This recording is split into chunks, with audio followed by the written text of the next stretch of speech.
ମୁଁ Gayatri Das Kasturba Gandhi national Memorial trust all India level ମୁଁ vice chairperson ଏବଂ ଏ ଅନୁଷ୍ଠାନ ଗାନ୍ଧୀଙ୍କ ଦ୍ୱାରା ପ୍ରତିଷ୍ଠିତ ହୋଇଥିଲା। ଡକ୍ଟର ବାସନ୍ତୀ ମହାନ୍ତି ଜଣେ ଅବସରପ୍ରାପ୍ତ ପ୍ରାଧ୍ୟାପିକା, ଲେଖାଲେଖି ବି କରେ। ସତ୍ୟବାଦୀ ଛଇନ ଭାରତୀୟ ଜନତା ପାର୍ଟିର ଜଣେ ବରିଷ୍ଠ କାର୍ଯ୍ୟକର୍ତ୍ତା। ମୋ ନାଁ ପ୍ରଶାନ୍ତ ଖଟୁଆ, ମୁଁ ରେଭେନ୍ସା ବିଶ୍ୱବିଦ୍ୟାଳୟରୁ ଆସିଛି।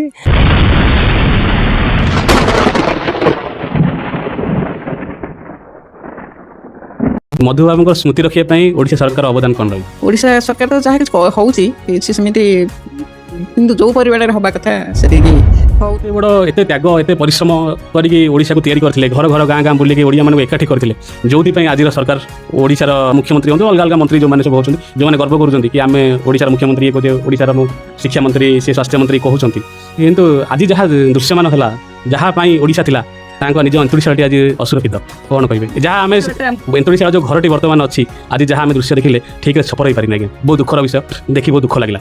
କିନ୍ତୁ ଏହା ଓଡ଼ିଶା ସରକାରଙ୍କର ଓଡ଼ିଶା ନିର୍ମାତାଙ୍କ ପ୍ରତି କିଭଳି ସମ୍ମାନ ଆଜ୍ଞା।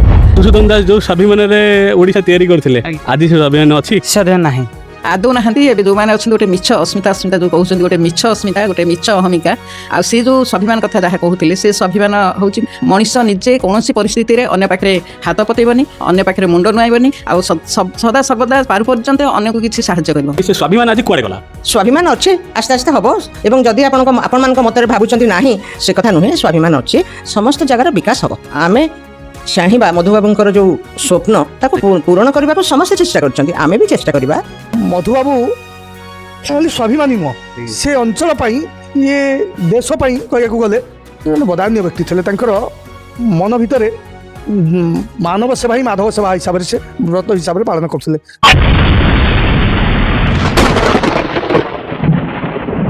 ଏହି ଭିଡିଓଟି କେବଳ ସୂଚନା ଏବଂ ମନୋରଞ୍ଜନ ଉଦ୍ଦେଶ୍ୟରେ ପ୍ରସ୍ତୁତ ହୋଇଛି।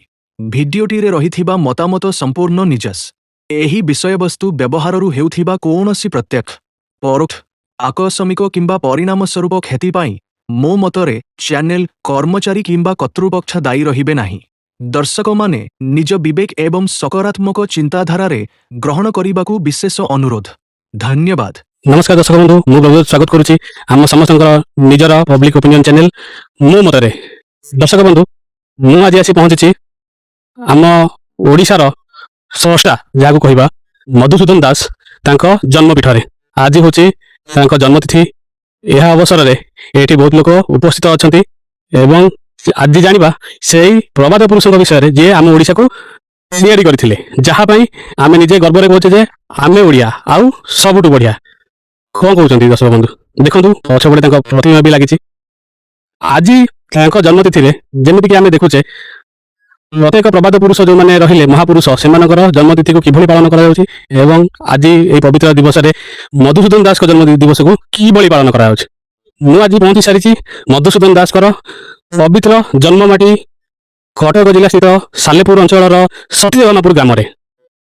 ଚାଲନ୍ତୁ ଗୋଟିଏ ନଜର ଦେଇଦେବା ଜନ୍ମସ୍ଥଳୀ ବର୍ତ୍ତମାନ କେଉଁ ପରିସ୍ଥିତିରେ ଅଛି, କ'ଣ କ'ଣ ଡେଭଲପମେଣ୍ଟ ହେଇଛି ସରକାରଙ୍କ ତରଫରୁ। ଚାଲନ୍ତୁ ଗୋଟିଏ ନଜର ବୁଲେଇ ଆଣିବା।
ଚାଲନ୍ତୁ ପଚାରି ବୁଝିବା ଆଜିକାର ଯୁବପିଢ଼ି ଆଜିକାର ମଣିଷମାନେ ସେଇ ପ୍ରବାଦ ପୁରୁଷ ମହାପୁରୁଷ ମଧୁସୂଦନ ଦାସଙ୍କ ବିଷୟରେ କେତେ ଜାଣିଛନ୍ତି ଏବଂ ତାଙ୍କ ନୀତି ଆଦର୍ଶରେ କେତେ ଅନୁପ୍ରାଣିତ ହୋଇଛନ୍ତି। ଚାଲନ୍ତୁ ପଚାରି ବୁଝିବା। ମୋ ମତରେ ୟୁଟ୍ୟୁବ୍ ଚ୍ୟାନେଲକୁ ଆପଣଙ୍କୁ ସ୍ୱାଗତ। ଧନ୍ୟବାଦ। ଆପଣଙ୍କ ପରିଚୟଟା? ମୋ ନାଁ ପ୍ରଶାନ୍ତ ଖଟୁଆ, ମୁଁ ରେଭେନ୍ସା ବିଶ୍ୱବିଦ୍ୟାଳୟରୁ ଆସିଛି।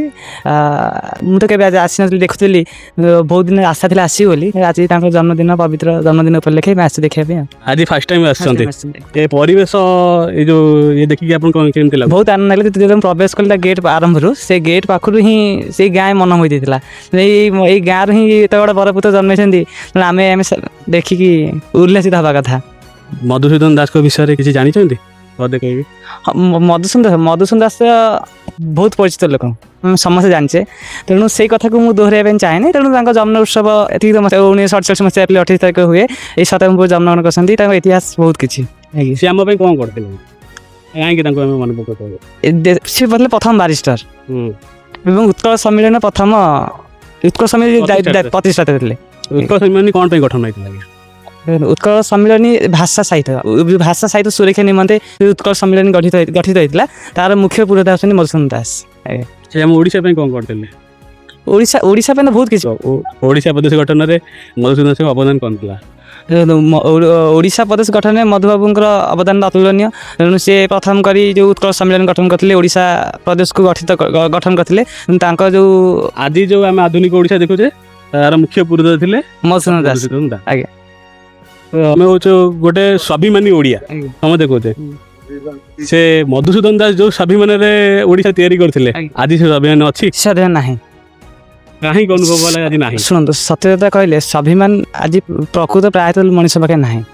ଯେତେବେଳେ ରାଜନୀତିରୁ ଆମେ ଆସିବା, ଆଜିର ନେତା ଦେଖନ୍ତୁ, ଆଜି ନେତା ରାଜନୀତି ଦେଖନ୍ତୁ, ଯେଉଁ ନେତା ମାନେ ଏଇ ମଧୁସୂଦନ ଦାସଙ୍କ ଜନ୍ମପୀଠରେ ହଉ, ଯିଏ କେବେ ହେଲେ ଆସିନଥିବେ, ଦେଖିନଥିବେ, ଆଜି ମନେ ପଡ଼େ ତାଙ୍କ କଥା। ତେଣୁ ସ୍ୱାଭିମାନ ଆଜି କାହା ପାଖରେ ବଞ୍ଚେଇ ନାଉ। ସ୍ୱାଭିମାନ ବଞ୍ଚିଥିଲେ ଆଜି ଓଡ଼ିଶା ଏ ସ୍ଥାନରେ ନଥାନ୍ତା। ଆଜ୍ଞା। ନେତା ମନ୍ତ୍ରୀ ଏବଂ ରାଜନୀତି କଥା ଆପଣ କହିଲେ, ପୂର୍ବରୁ ଗୋଟେ ସରକାର ଥିଲା, ଗୋଟେ ବଳିଷ୍ଠ ସରକାର, ବିଜେଡି ସରକାର। ଆଜି ଅଛି ସେଣ୍ଟ୍ରାଲ ଗଭର୍ଣ୍ଣମେଣ୍ଟ ନେତୃତ୍ୱରେ ବିଜେପି ସରକାର। ଯେକୌଣସି ଯୋଜନା ଆଣୁଛନ୍ତି, ଯାହା ବି କୌଣସି ପୋଷ୍ଟର ମରା ହେଉଛି, ବ୍ୟାନର ମରା ହେଉଛି, ସବୁଥିରେ ତାଙ୍କ ନେତୃତ୍ୱର ଫଟୋ ରହୁଛି। ଯେମିତିକି ବିଜେଡି ଗଭର୍ଣ୍ଣମେଣ୍ଟ ଥିଲା, ସେ ବିଜୁ ବାବୁଙ୍କ ଫଟୋ ଲଗାଉଥିଲା। ମୁଖ୍ୟମନ୍ତ୍ରୀ ଆମର ନବୀନ ପଟ୍ଟନାୟକ, ତାଙ୍କ ଫଟୋ ଲାଗୁଥିଲା। ଆଜି ରହିଲା ବିଜେପି ଗଭର୍ଣ୍ଣମେଣ୍ଟ, ସିଏ ଯାହା ବି ଓଡ଼ିଶାରେ ଯାହା ବି କାମ କିଏ କରୁଛନ୍ତି, ସିଏ ମୋଦିଜୀଙ୍କ ଫଟୋ ଲଗାଇ ଦେଉଛନ୍ତି, ଅମିତ ଶାହାଙ୍କ ଫଟୋ ଲଗାଇ ଦେଉଛନ୍ତି। କିନ୍ତୁ ଓଡ଼ିଶା ପ୍ରଦେଶ ଗଠନରେ ଯାହାର ମୁଖ୍ୟ ଭୂମିକା ଥିଲା, ଯାହା ପାଇଁ ଏମାନେ ଓଡ଼ିଶାର ମନ୍ତ୍ରୀ ନେତା ହେଉଛନ୍ତି, ଯାହା ପାଇଁ ଏମାନେ ଓଡ଼ିଶାର କୁ ନେତୃତ୍ୱ କରୁଛନ୍ତି, ଯାହା ପାଇଁ ଏମାନେ ଓଡ଼ିଶାର ମୁଖ୍ୟମନ୍ତ୍ରୀ, କିନ୍ତୁ ତାଙ୍କର ଫଟୋ ନାହିଁ, କି ତାଙ୍କ ନାଁରେ କୌଣସି ଯୋଜନା ବି ନାହିଁ। ଶୁଣନ୍ତୁ, ଆଜିର ରାଜନୀତି କେବଳ ନିଜ ପ୍ରତିହାର ବଢ଼ିବା ନିମନ୍ତେ। ଆଜ୍ଞା। ଆଜି ମଧୁସୂଦନ ଦାସ ଆସିଛନ୍ତି, ମୁଁ ଫୁଲମାଳିଟା ପକେଇଲି, ମୋତେ କିଛି ଲୋକ ଫଟୋ ଉଠେଇଲେ, ମୋତେ କିଛି ଲୋକ ଦେଖିବେ ଯେ ମୁଁ ଆସିଥିଲି ବୋଲି, ଏହା ଗଣତା। ସେ ପୂର୍ବ ସରକାର ଯାହା, ଆଜି ସରକାର କୌଣସି ସରକାର ବିଷୟରେ ମୁଁ କିଛି କହିବିନି। ତେଣୁ ସମସ୍ତେ ନିଜର ରାଜନୀତି ଉପରେ ନିଜ ପ୍ରତିଭାଟା ବଢ଼ିବା ପାଇଁ ଆଜି ରାଜନୀତି, ଏହା ସତ୍ୟ। ଆଉ ଯେଉଁ ଦେଖାବା କରୁଛନ୍ତି, ଆମେ ଏଇଟା କରିଦେବୁ, ସେ ସବୁ ମିଛ, ଲୋକ ଦେଖାଣିଆ। ବାସ୍। ବହୁତ ବହୁତ ଧନ୍ୟବାଦ। ଆଉ ଆଜିର ଯୁବପିଢ଼ି ମଧୁସୂଦନ ଦାସଙ୍କର ଯେଉଁ ଜୀବନୀ ଉପରେ କେତେ ପ୍ରଭାବିତ ହେଇଛି? ପ୍ରଭାବିତ ଦେଖନ୍ତୁ, ଯେଉଁ ମଧୁସୂଦନ ଦାସଙ୍କର ମୁଁ ଚାହେଁ, ଯେଉଁ ମହାପୁରୁଷ ମାନେ ଆମ କାମ କରି ଯାଇଛନ୍ତି, ତେଣୁ ତାଙ୍କ ବେଶୀ ଆଜିକାଲି ପିଲାମାନେ ଜାଣୁନାହାନ୍ତି। ବିଶେଷ କରି ତାଙ୍କୁ ପଚାରିବାକୁ କିଛି କହିପାରିବେ ନାହିଁ। ତା ଉପରେ ତାଙ୍କୁ ପଢ଼ିବା ପାଇଁ ଦରକାର ଆବଶ୍ୟକତା ରହିଛି। ଆଜ୍ଞା। ଅନ୍ୟ ଯେଉଁ ବରପୁତ୍ର ମାନେ ସବୁ ରହିଲେ, ତାଙ୍କ ଜନ୍ମ ଦିବସ ପ୍ରତି ସ୍କୁଲ କଲେଜ ମାନଙ୍କରେ ପାଳନ ହେଉଛି, କିଛିଟା ହେଉଛି, କିନ୍ତୁ ଆମର ଉତ୍କଳ ଗୌରବ ମଧୁସୂଦନ ଦାସଙ୍କର କୌଣସି ସ୍କୁଲ କଲେଜରେ ପାଳନ ସେତେଟା ହେଉନି। ହାଇଲାଇଟ୍ ଆକାରରେ ଯେଉଁଠି ଗୋଟେ କାଁ ଭାଁ କେଉଁଠି ହେଉଥିବ, କିନ୍ତୁ ଏତେଟା ପ୍ରଚାର ପ୍ରସାର ସହିତ ହେଇପାରୁନାହିଁ। ସେ ବିଷୟରେ କ'ଣ କହିବେ? এই বিষয়ে দেখন্তু নিজে সচেতন হলে সব সচেতন হওয়া পড়িব। দেখন্তু এই আঙ্ক জন্মদিনকু ନିର୍ଦ୍ଦିଷ୍ଟ ଭାବରେ ଗୋଟେ ଦିବସ ରୂପେ ପାଳନ କରିବା, ପ୍ରତି ସ୍କୁଲ କଲେଜ ମାନେ କରିବା ଦରକାର। ଯେମିତି ଆମେ ମହାତ୍ମା ଗାନ୍ଧୀଙ୍କ ହଉ, ନେତାଜୀ ସୁଭାଷ ଚନ୍ଦ୍ର ବୋଷଙ୍କ ଜନ୍ମ ଜୟନ୍ତୀ ହଉ, ଦିନ ଆମେ ଅତି ମହାଲସ୍ୟରେ ପାଳନ କରୁଛୁ, ତାଙ୍କ ଅବଦାନ କମ୍ ଅବଦାନ। ତେଣୁ ଏଇଥିପାଇଁ ଗୋଟେ ଦିବସ ରହିବା, ସରକାର ସଚେତନ ହେବା ଆବଶ୍ୟକତା ରହିଛି, ତା ସହିତ ନିଜେ ଜନସାଧାରଣ ମଧ୍ୟ ସଚେତନ ରହିବା ଆବଶ୍ୟକତା ରହିଛି। ସଚେତନ ନେଇ ଏହାକୁ କେମିତି ଆଗକୁ ପ୍ରଚାର ପ୍ରସାର କରାଯାଉ। ଆଜ୍ଞା, ବହୁତ ବହୁତ ଧନ୍ୟବାଦ। ଧନ୍ୟବାଦ। ମ୍ୟାଡ଼ାମ ନମସ୍କାର। ନମସ୍କାର। ମୋ ମତରେ ଚ୍ୟାନେଲକୁ ଆପଣଙ୍କୁ ସ୍ୱାଗତ। ଆପଣ ପରିଚୟଟା ଟିକେ ମୁଁ Gayatri Das, Kasturba Gandhi national memorial trust all India ଲେଭେଲରେ ମୁଁ ଭାଇସ୍ ଚେୟାରପର୍ସନ୍ ଏବଂ ଏ ଅନୁଷ୍ଠାନ ଗାନ୍ଧୀଙ୍କ ଦ୍ୱାରା ପ୍ରତିଷ୍ଠିତ ହୋଇଥିଲା ଏବଂ ମହାତ୍ମା ଗାନ୍ଧୀ ତାର ଦାୟିତ୍ୱ ଓଡ଼ିଶାରେ କରିବା ପାଇଁ ଶ୍ରୀମତୀ ରମାଦେବୀ ଚୌଧୁରୀଙ୍କୁ ଦେଇଥିଲେ ଏବଂ ରମାଦେବୀ ଚୌଧୁରୀ ଓ ଅନ୍ନପୂର୍ଣ୍ଣା ମହାରଣା ସେ ସଭାରେ ସେବାଗ୍ରାମରେ ଉପସ୍ଥିତ ଥିଲେ। ତାପରେ ଆମର ଅନୁଷ୍ଠାନ ଏଠି ଚାଲି ଆସିଛି। ଆମେ ଏ ସମସ୍ତ ସମ୍ପତ୍ତି ମଧୁବାବୁଙ୍କର ଯେଉଁ ଘର ଇଏ ସବୁ କସ୍ତୁରବା ଟ୍ରଷ୍ଟ ସେଣ୍ଟ୍ରାଲ ଗାନ୍ଧୀ ସ୍ମାରକ ନିଧି ଆମମାନେ ରକ୍ଷଣାବେକ୍ଷଣ କରି ଏତେ ବର୍ଷ ହେଲା ଆମେ ଏଠି ଚଳେଇ ଆସୁଛୁ। ଆପଣମାନେ ଜାଣିଥିବେ କି ନାହିଁ, ଯେତେବେଳେ ଗୋପାଳ ବଲ୍ଲଭ ଦାସଙ୍କ ଘରଟା ବିକ୍ରି ହେବାକୁ ଗଲା ଆଉ ରମାଦେବୀ ଜାଣିଲେ ଯେ ଘର ବିକ୍ରି ହେବାକୁ ଯାଉଛି, ସେଥିପାଇଁ ସେ କହିଲେ ତାଙ୍କ ବାପ ଘର ଇଏ କେମିତି ବିକ୍ରି ହେଇଯିବ, ସିଏ ସେଣ୍ଟ୍ରାଲ ଗାନ୍ଧୀ ସ୍ମାରକ ନିଧିକୁ ଅନୁରୋଧ କଲେ ଯେ ମୋତେ କିଛି ଅର୍ଥ ଦିଅନ୍ତୁ, ମୁଁ ଏ ଘରଟା କିଣି ନେବ। ସେତେବେଳେ ଜବାହରଲାଲ ନେହେରୁ ଥାନ୍ତି, ରାଜେନ୍ଦ୍ର ପ୍ରସାଦ ମାଲଭଙ୍କର, ଅବଦୁଲ କାଲାମ ଆଜାଦ ସମସ୍ତେ ଥାନ୍ତି ଏବଂ ସମସ୍ତେ କହିଲେ ରମାଦେବୀ ଯେତେବେଳେ ମାଗିଛନ୍ତି ଆମକୁ ଆମେ ତାଙ୍କୁ ଦେବା। ଗାନ୍ଧୀଜୀ କହିଥିଲେ ସମସ୍ତଙ୍କୁ ଯେ ରମାଦେବୀ ଯେତେବେଳେ ଯାହା ଚାହିଁବେ ତାଙ୍କୁ ନିଶ୍ଚୟ ସାହାଯ୍ୟ କରିବ। ସେଇ ଅର୍ଥରେ ରମାଦେବୀ ଏ ମଧୁବାବୁଙ୍କ ପ୍ରପର୍ଟିଟା କିଣିଲେ ଏବଂ କସ୍ତୁରବା ଟ୍ରଷ୍ଟ ଯେଉଁ ରାମଚନ୍ଦ୍ରପୁରରେ ହେଉଥିଲା ତାକୁ ଉଠେଇକି ଏଠିକି ଆଣିଲେ ଏବଂ ସେଇ ଅନୁଷ୍ଠାନରେ ମୁଁ ବହୁ ବର୍ଷ ହେଲା ସେମାନଙ୍କ ସାଙ୍ଗେ କାମ କରୁଛି। ଅନ୍ନପୂର୍ଣ୍ଣା ମହାରଣା, ସୁମିତ୍ରା ଚୌଧୁରୀ ସେମାନେ ସମସ୍ତେ ଜୀବନ ଦେଇକି ଏଠି କାମ କରୁଛନ୍ତି ଏବଂ ଆମେ ଏ ଅନୁଷ୍ଠାନର ରକ୍ଷଣାବେକ୍ଷଣ କରି ଆଜି ଯାଏଁ ତାକୁ ସମ୍ଭାଳିକି ଆସିଛୁ। ମ୍ୟାଡ଼ାମ୍ ବହୁତ ବଢ଼ିଆ କାମ ଆପଣ କରୁଛନ୍ତି। ଆମ ସମାଜ ପ୍ରତି ଏଇ ଯେଉଁ କସ୍ତୁରବା ନାରୀ ଅଛି ସଂସ୍ଥା ଆପଣଙ୍କର, ତାର ଅବଦାନ କ'ଣ ରହିଛି? ଅବଦାନ ରହିଛି ଯେତେବେଳେ ଆମର କେହି ନାରୀମାନେ ବାହାରୁ ନଥିଲେ, ଝିଅମାନେ କାମକୁ ଯାଉନଥିଲେ ଏବଂ ଝିଅମାନଙ୍କର ଯଦି କିଛି ଅସୁବିଧା ହେଲା, କିଏ ବାହା ହେଇପାରୁନି, କିଏ ବିଧବା ହେଇଯାଇଛି, କାହାର ଆର୍ଥିକ ଅବସ୍ଥା ଭଲ ନୁହଁ, ରମାଦେବୀ ସମସ୍ତଙ୍କୁ ମୁଖ୍ୟ ସ୍ରୋତରେ ସାମିଲ କରିଥିଲେ। ଆପଣମାନେ ଜାଣିନାହାନ୍ତି, ଓଡ଼ିଶାରେ ଆମର 11ଟା ସେଣ୍ଟର ଅଛି। ଆପଣଙ୍କର ନିୟମଗିରି ପାହାଡ଼ଠୁ ଆରମ୍ଭ କରି ବିଭିନ୍ନ ଜାଗାରେ, ସତ୍ୟମପୁରରେ ଏଇଟା ଆମର ଉତ୍କଳ ବ୍ରାଞ୍ଚର ହେଡ୍ ଅଫିସ୍, ଆମର ପ୍ରତିନିଧି ଓଡ଼ିଶା କାର୍ଯ୍ୟ ତୁଲାନ୍ତି ସନ୍ଧ୍ୟାରାଣୀ ମଲ୍ଲିକ, ଆମର ବିଭିନ୍ନ ଜାଗାରେ ସେଣ୍ଟର ଅଛି। ଆମେ ଆଗରୁ ସୂତାକଟା ଆମର ଏଠି ଥିଲା, ANM ଟ୍ରେନିଂ ଆମର ଇନ୍ଦୋରରେ ଦିଆହୁଏ, ସେଠୁ ଆମର ଭଉଣୀମାନେ ଶିଖିକି ଆସି ସବୁ କେନ୍ଦ୍ରମାନଙ୍କରେ ଆମର ଯେଉଁ ସ୍ୱାସ୍ଥ୍ୟ ସେବା କରାଯାଉଥିଲା, ଡେଲିଭରି ହେଉଥିଲା, ସବୁ ହେଉଥିଲା। ଏଠି ଅନେକ ପିଲା ଜନ୍ମ ହୋଇଛନ୍ତି, ସତହାପୁରରେ କହନ୍ତୁ, ଅନ୍ୟ ଜାଗାରେ କହନ୍ତୁ, ବରୀରେ କହନ୍ତୁ, କିନ୍ତୁ ବର୍ତ୍ତମାନ ସରକାରଙ୍କ ଅନ୍ୟ ଯୋଜନା ହେଲା ପରେ ଆମେ ସେଟା ବନ୍ଦ କରିଦେଇଛୁ, ସେଟା ଆଉ କରିବା ସମ୍ଭବପର ନୁହେଁ। ଏଇ ସଂସ୍ଥା ନାରୀମାନଙ୍କୁ ଆଗକୁ ଆଣିଛି, ଆଜ୍ଞା, ସେଥିପାଇଁ ଆମେ ଚିର ଋଣୀ ରମାଦେବୀଙ୍କ ପାଖରେ। ମ୍ୟାମ୍ ଆଉ ଗୋଟେ କଥା, ଆଜି ହେଉଛି ଉତ୍କଳ ଗୌରବ ମଧୁସୂଦନ ଦାସଙ୍କର ପବିତ୍ର ଜନ୍ମତିଥି। ବର୍ତ୍ତମାନ ଆମେ ତାଙ୍କ ଜନ୍ମପୀଠରେ ହିଁ ଉପସ୍ଥିତ ଅଛେ। ସେଇ ଉତ୍କଳ ଗୌରବ ମଧୁସୂଦନ ଦାସଙ୍କ ଉପରେ ପଦେ କହିବେ। ଉତ୍କଳ ଗୌରବ ମଧୁସୂଦନ ଦାସ ସ୍ୱାଭିମାନୀ ଥିଲେ ଏବଂ ଓଡ଼ିଆ ଜାତି ପାଇଁ କାମ କରିଥିଲେ ଏବଂ ନିଜ ଜୀବନକୁ ସେ ତିଳ ତିଳ କରି ଦାନ କରିଯାଇଛନ୍ତି। ଦେବାଳିଆ ହେଇଗଲେ ସେଟା ଆପଣମାନେ ଜାଣିଛନ୍ତି, କିନ୍ତୁ ଓଡ଼ିଆ ସ୍ୱାଭିମାନ ଛାଡ଼ି ନଥିଲେ। ନାରୀ ଶିକ୍ଷାକୁ ସେ ଅଗ୍ରାଧିକାର ଦେଇଥିଲେ। ସେ କାଳରେ ସୁଧାଂଶୁ ବାଳାଙ୍କୁ ସେ ଲ ପଢ଼େଇଲେ, ବିଲାତ ପଠେଇଲେ, ଏ ସମସ୍ତ କଥା ସେ କରିଥିଲେ ଏବଂ ମଧୁବାବୁଙ୍କର ଆଦର୍ଶରେ ଆମମାନେ ନିଶ୍ଚୟ ଅନୁପ୍ରାଣିତ। ଆଉ ମଧୁବାବୁ ନଥିଲେ ଭାଷାଭିତ୍ତିକ ଓଡ଼ିଶା ରାଜ୍ୟ ହେଇପାରି ନଥାନ୍ତା। ହୁଏତ ଓଡ଼ିଶା ରାଜ୍ୟ ହେଇଥାନ୍ତା, କିନ୍ତୁ ଭାଷାଭିତ୍ତିକ ହେବାଟା ଏକଦମ ଜରୁରୀ ଥିଲା ଆଉ ମଧୁବାବୁ ସେଇଟା ଚାହିଁଥିଲେ। ତାଙ୍କ ସ୍ୱପ୍ନ ପୂରଣ ହେଇଛି, କାରଣ ଚାଲିଛି, ଓଡ଼ିଶା ଚାଲିଛି ଏବଂ ସବୁବେଳେ ମୁଁ ଚାହିଁବି ନାରୀମାନେ, ଝିଅମାନେ ଆମ ସମାଜରେ ସୁରକ୍ଷିତ ରହନ୍ତୁ, ଶିକ୍ଷିତ ହୁଅନ୍ତୁ, ସ୍ୱାଧୀନ ଚେତା ହୁଅନ୍ତୁ ଏବଂ ଅନ୍ୟର ପରୋପକାର କରନ୍ତୁ। ଆଜିକା ଡେଟ୍ରେ ଦେଖୁଛେ କି ଆମର ଏଇ ମଧୁସୂଦନ ଦାସ ଆଉ କିଛି ବରପୁତ୍ର ମାନେ ବହୁ ପରିଶ୍ରମ କରି ଏ ଓଡ଼ିଶାକୁ ତିଆରି କରିଥିଲେ, କିନ୍ତୁ ଆମର ବର୍ଡ଼ର ଏରିଆରେ, ଓଡ଼ିଶାର ବର୍ଡ଼ର ଏରିଆରେ ଯେଉଁ ଗାଁ, ଉପାନ୍ତ ଅଞ୍ଚଳରେ ଯେଉଁ ଗାଁ ଗୁଡ଼ିକ ରହିଯାଇଛି, ଆଜି ପର୍ଯ୍ୟନ୍ତ ଉନ୍ନତି ହେଇପାରିନି। ଏତେ ନେତୃତ୍ୱ ଗଲା ପରେ ମଧ୍ୟ, ଏତେ ଗୋଟେ ବଳିଷ୍ଠ ନେତୃତ୍ୱ ନବୀନ ପଟ୍ଟନାୟକଙ୍କ ଥ୍ରୁରେ ଗଲା ପରେ ଏବଂ ବିଜୁ ପଟ୍ଟନାୟକଙ୍କ ଥ୍ରୁରେ ଗଲା ପରେ ବର୍ତ୍ତମାନ ବିଜେପି ସରକାର ଆସିଛନ୍ତି, ମୋହନ ଚରଣ ମାଝୀଙ୍କ ସରକାର, ସିଏ ବି ବର୍ତ୍ତମାନ ସେଥିପାଇଁ କିଛି କରିବାକୁ ନାରାଜ। କ'ଣ କହିବେ ଆଜ୍ଞା? ନାଇଁ, ନାରାଜ ବୋଲି ମୁଁ ଜମା କହିବିନି, କାରଣ ଆମେ ତ ଟେଲିଭିଜନରେ ଦେଖୁଛୁ ସେଠି ଏଇଟା କେମିତି ଭାବରେ ସେମାନଙ୍କର ହେଇନି ହେବ। ସରକାର ପ୍ରତିଶ୍ରୁତି ଦେଇଛନ୍ତି କରିବେ ବୋଲି, ତେଣୁ ମୋର ଆଶା, ଆମ ସମସ୍ତଙ୍କର ଆଶା ପୂରଣ ହେବ। ମ୍ୟାଡ଼ାମ୍ ଆଜିକା ସରକାର ପ୍ରତିଶ୍ରୁତିରେ ରହିଯାଇଛି କି? ସେ କଥା ମୁଁ କହିପାରିବିନି, ସେଟା ଆପଣମାନେ ଜନସାଧାରଣ ଏବଂ ଯେଉଁମାନେ ମତଦାନ କରୁଛନ୍ତି ଜାଣିବେ। କିନ୍ତୁ ଆମେ ମିଡ଼ିଆ ଥ୍ରୁରେ ଯାହା ବି ଦେଖୁଛୁ ବର୍ତ୍ତମାନ ସେ ଯେଉଁଟାକି ଆମର ଗୋଟେ କୋଟିଆ ଅଞ୍ଚଳକୁ ଯଦି ଆମେ ନେବା ଉଦାହରଣ ସ୍ୱରୂପରେ, ବର୍ତ୍ତମାନ ଦେଖନ୍ତୁ ଆନ୍ଧ୍ର ତାକୁ ମାଡ଼ି ମାଡ଼ି ଚାଲିଛି, ଆନ୍ଧ୍ରର ତାର ବିକାଶ ନୀତି ସିଏ ତାର ଇଏ କରି ଚାଲିଛି। ନବୀନ ପଟ୍ଟନାୟକ ଥିଲାବେଳେ କିଛିଟା କାମ ହୋଇଥିଲା, ଯେତେବେଳେ ସେ ଏରିଆଟା ଲୋକଲୋଚନକୁ ଆସିଥିଲା, ତା ପୂର୍ବରୁ ତ ନାଇଁ କେହି ଜାଣିନଥିଲେ, ଲୋକଲୋଚନକୁ ଆସିଲା ସେ କିଛି ପଦକ୍ଷେପ ନେଇଥିଲେ। ବର୍ତ୍ତମାନ କୌଣସି ନେତୃତ୍ୱ ସେଠିକୁ ଯିବାକୁ ନାହିଁ। ଯେତେବେଳେ ଇଲେକ୍ସନ୍ ଆସିଲା ସମସ୍ତେ ଯାଇଥିଲେ, ପ୍ରତିଶ୍ରୁତି ଦେଇଥିଲେ, ବର୍ତ୍ତମାନ ସେଠି ପାଳନ ହେବାକୁ ନାହିଁ। ଶୁଣନ୍ତୁ, ମଧୁବାବୁ ସବୁ ରାଜନୀତିର ଊର୍ଦ୍ଧ୍ୱରେ ଥିଲେ। ତାଙ୍କ ଜନ୍ମଦିବସରେ ଏ ପ୍ରଶ୍ନର ଉତ୍ତର ଆପଣ ମୋତେ ପଚାରିବାଟା ଠିକ୍ ନୁହେଁ। ଆଉ ଏ ବିଷୟରେ ମୋର କୌଣସି ମନ୍ତବ୍ୟ ଦେବା ନାହିଁ। ମୋର ରାଜନୈତିକ ଉତ୍ତର ଆଶା ନଥିଲା। ମୁଁ ସେଇ ସ୍ୱାଭିମାନଟାକୁ, ସେଇ ମଧୁବାବୁଙ୍କର ସେଇ ଓଡ଼ିଆର ସ୍ୱାଭିମାନଟାକୁ ମୁଁ ପ୍ରକାଶ କରିବାକୁ ଚାହୁଁଛି କି ସେ ସ୍ୱାଭିମାନ ଆଜି କୁଆଡ଼େ ଗଲା। ସ୍ୱାଭିମାନ ଅଛି, ଆସ୍ତେ ଆସ୍ତେ ହେବ। ଏବଂ ଯଦି ଆପଣମାନଙ୍କ ମତରେ ଭାବୁଛନ୍ତି ନାହିଁ, ସେ କଥା ନୁହେଁ। ସ୍ୱାଭିମାନ ଅଛି, ସମସ୍ତ ଜାଗାର ବିକାଶ ହେବ। ଆମେ ଚାହିଁବା ମଧୁବାବୁଙ୍କର ଯେଉଁ ସ୍ୱପ୍ନ ତାକୁ ପୂରଣ କରିବାକୁ ସମସ୍ତେ ଚେଷ୍ଟା କରୁଛନ୍ତି, ଆମେ ବି ଚେଷ୍ଟା କରିବା। ମଧୁବାବୁଙ୍କର ସ୍ୱପ୍ନ ଏହା ନଥିଲା କି ସେମାନେ ବି ଆମ ସାଙ୍ଗରେ ଯୋଡ଼ି ହେଇକି ରୁହନ୍ତୁ, ମିଶିବେ। ଶୁଣନ୍ତୁ, କସ୍ତୁରବା ଟ୍ରଷ୍ଟ ଆଜ୍ଞା ସାଙ୍ଗରେ ମୁଁ ଜଡ଼ିତ। କସ୍ତୁରବା ଟ୍ରଷ୍ଟ ସେ କାଳରେ ନିୟମଗିରିରେ କାମ କରୁଥିଲା, ଏବେ ବି ଆମର ଖାମ୍ବେସିରେ ଅଛି। ପାହାଡ଼ ଜଙ୍ଗଲ ଘେରା, ଯୋଉଠି ବହୁତ ହିଂସ୍ର ଜନ୍ତୁ, ତା ଭିତରେ ବି ଆମର ଅପା କାମ କରୁଛନ୍ତି। ତେଣୁ କସ୍ତୁରବା ଟ୍ରଷ୍ଟ ଏ ସମସ୍ତର ଊର୍ଦ୍ଧ୍ୱରେ ଆମମାନେ ଜୀବନ ଦେଇକି କାମ କରୁଛୁ। ଏବଂ ଯେଉଁ ଅଞ୍ଚଳରେ ସରକାର ବି ପହଞ୍ଚି ନଥିଲେ ସେଠି କସ୍ତୁରବା ଟ୍ରଷ୍ଟ ପହଞ୍ଚିଛି। ମୋର ଏଇ ଉଦ୍ଦେଶ୍ୟ ଥିଲା କି ଆପଣ ମୋର ଏଇ ଜିନିଷ ଶୁଣିବା ପାଇଁ କି ସେଇ ଯେଉଁ ଉପାନ୍ତ ଏରିଆରେ ଯେଉଁ ଲୋକ ଗୁଡ଼ାକ ରହିଯାଇଛନ୍ତି, ବର୍ତ୍ତମାନ ତ ଆମେ ସହରରେ ରହୁଛେ, ଆମ ପାଖରେ ସବୁକିଛି ଉପଲବ୍ଧ ଅଛି, ଗାଡ଼ି ମଟରଠୁ ଆରମ୍ଭ କରି ବିଜୁଳିଠୁ ଆରମ୍ଭ କରି ଯେତିକ ସୁଲଭ ଜିନିଷ ଆମ ପାଖରେ ଉପଲବ୍ଧ ଅଛି, ତାଙ୍କ ପାଖରେ ଉପଲବ୍ଧ ହେଇପାରୁନି।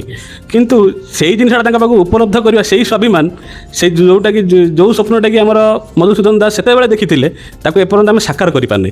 ସେଇ ଉତ୍ତରଟା ମୁଁ ଆପଣଙ୍କୁ ଜାଣିବାକୁ ଚାହୁଁଥିଲି। ବହୁତ ବହୁତ ଧନ୍ୟବାଦ ଆଜ୍ଞା। ମ୍ୟାଡ଼ାମ୍ ନମସ୍କାର। ନମସ୍କାର। ମୋ ମତରେ ୟୁଟ୍ୟୁବ୍ ଚ୍ୟାନେଲକୁ ଆପଣଙ୍କୁ ବହୁତ ବହୁତ ସ୍ୱାଗତ। ଆପଣଙ୍କ ପରିଚୟଟା ଦେବେ।